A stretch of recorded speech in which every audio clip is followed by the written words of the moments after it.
their employers or their spouses, or their family members. You know, all these fake forms of loyalty out there that people are letting just completely stunt their spiritual and emotional development and keep them inactive. It's the worst place to be, ladies and gentlemen. I've talked about it before. The worst place that one could possibly be in this world is to know what's going on within yourself, within your own mind, and to let other people keep you in a state of fear and inaction. I'm talking about people who have, particularly who have spouses, who they'll listen to and they'll say, I don't want you involved in that. You know, oh, it's too dangerous, or you sound like you're crazy because you think these things, just because they don't understand them. And people fear what they don't understand. So they're in shutdown mode and they say, you got to be in shutdown mode with me. And you know what? That's the worst place you could possibly be, especially as an individual who knows something about what's going on. I'll tell you what, that's the last place I'd ever want to be.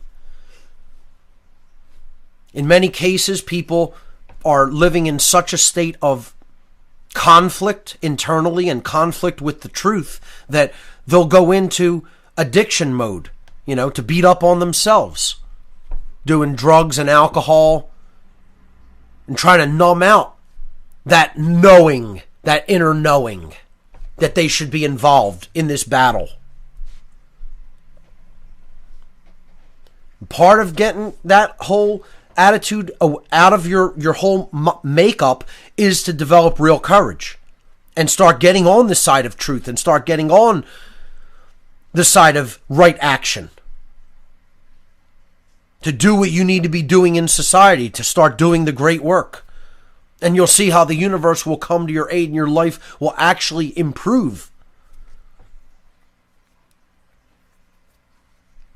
People think, why is my life so difficult? Why am I encountering so much resistance, etc.?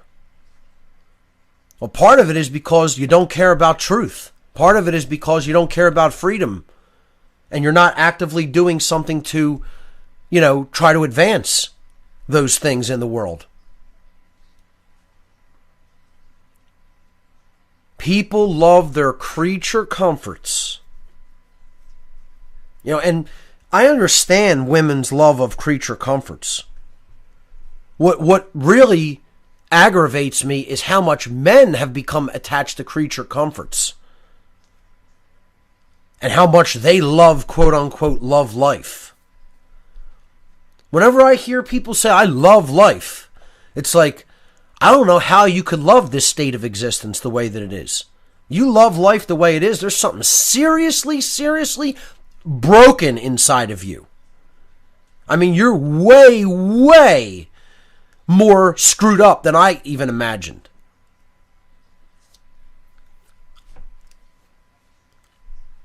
Life in the form that we're living it today shouldn't be loved, folks. I mean, don't get me wrong. I'm not knocking the whole idea of life. Of course, life is a brilliant gift, a wonderful gift. But I'm saying if you love the way things are now, there's something really wrong with you. And this is the problem. People are so attached to their comforts, to their, you know, the way that they do things now, the way that they have something set up. You know, you'll hear people say, I don't want to speak out about that, or I don't want to talk about any of that because I don't want to lose what I have. You don't want to lose what you have. What do you think you have? The things you think you even have don't even belong to you. Your body is claimed by somebody else, let alone your physical objects, like your house or your car. I mean, it's a joke. And this is how selfish and satanic this society is.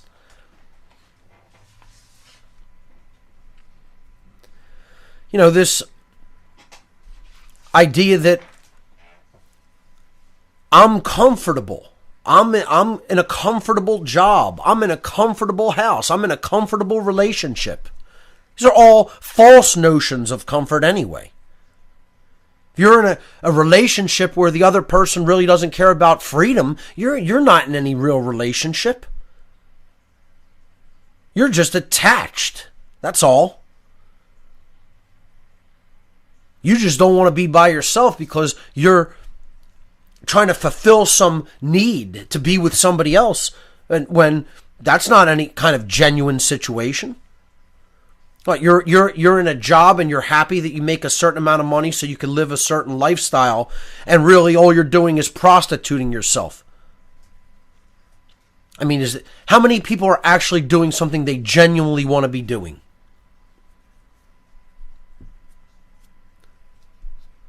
Very, very, very few. Because all they want is the paycheck. And they'll prostitute themselves out for it. Again, it all comes down to absence of courage. I'm too cowardly to stand up to my boss. I'm too cowardly to quit my job and do something I really want to do. I'm too cowardly to stand up to my so-called spouse because they're saying that what I'm talking about doesn't have any validity or is quote-unquote crazy. I mean, imagine people allowing other people's perceptions to color what they're doing because they don't have the courage to stand up for themselves and do what they want to do or what they know they should be doing.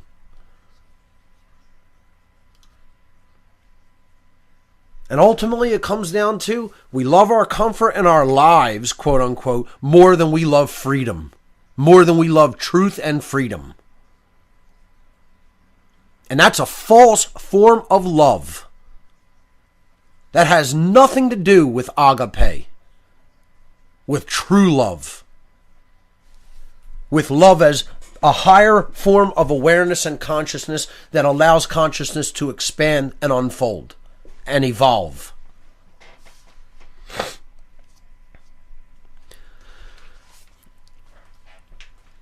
I want to take back the word patriot. Because patriot originally meant real men who are standing up for truth and are united on that front. Standing up for truth and real freedom. That's what the patriots of America were doing. And that's what the new patriots of America will do.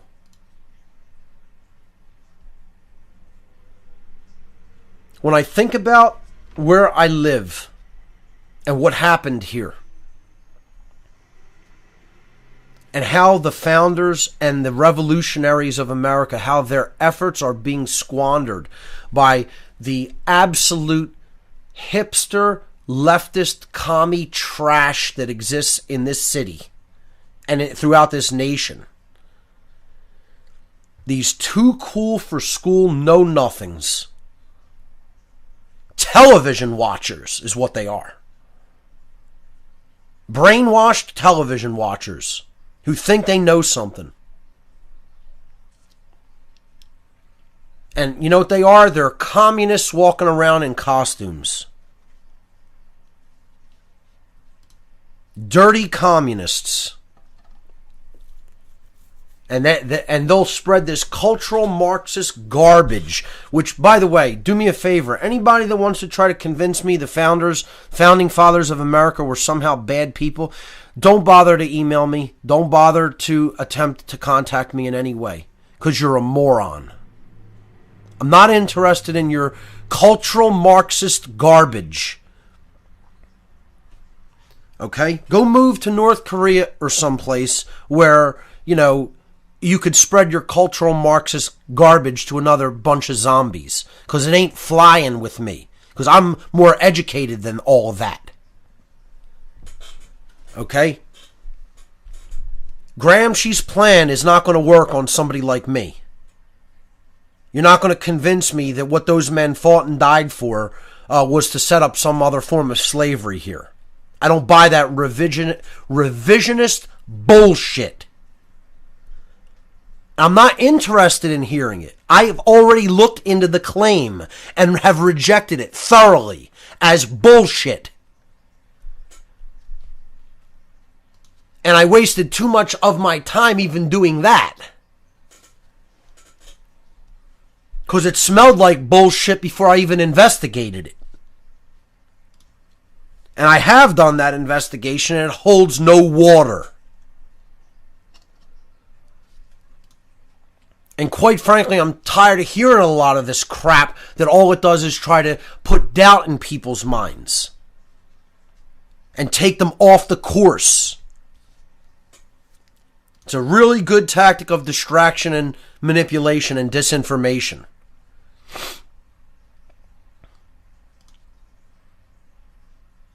What the founding fathers and the revolutionary individuals of early America did for this country, being squandered by people who are know-nothing television watchers. It's a disgrace.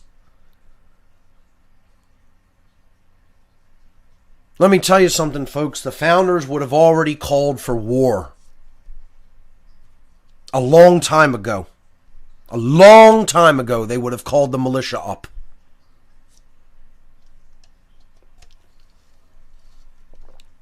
You know what? Maybe I wasn't even planning on doing this, but maybe I should at this point tell a personal anecdote. People seem to like it when I do that, so, I'll throw one in. That I had a few last week on the show. And this is a very, very, very, very personal one for me because of the state of consciousness that I was in when this occurred. And you know what? A lot of people will probably completely dismiss this, and that's fine. You could dismiss it all you want. It personally means something to me. Because a lot of people will dismiss the spiritual world. They'll say, oh, that's not real, that's just in your mind. For example, if you have a psychedelic experience. For example, with a compound like DMT, just throwing it out as an example. People will say, oh, that's just interactions in your brain. The reductionists out there, Consciousness is just an electrochemical interaction in the brain. I used to be one of these people, by the way. I used to be one of these left brain eggheads, So another part of why so many people don't have any courage. I just want to, as a brief aside before I even tell this anecdote, I want to talk about the left brain eggheads, because so many scientists don't have courage. And that's what kind of impressed me at the Tesla conference. There were scientists and engineers there that at least had the courage to say, there's something to what you're talking about and I need to look into it, because I haven't looked into it. I was impressed by that. Most egghead types, have no balls whatsoever. They have absolutely no courage. They're total cowards. They sit behind their research. They sit behind a keyboard. They sit behind a desk, and they want no part in trying to turn over the established paradigm. All they're worried about is the grant money that's flowing in, and their comfort once again. You have a lot of egghead libertarians. They want to make everything about just a conceptual idea and a philosophy, but when it comes time to actually taking real world action, they want no part of that. So a lot of eggheads out there who are just purely left brain intellectual and have no real intelligence will say something to the effect of, oh, Mark, you're going to tell a story about something in the spiritual realm. That absolutely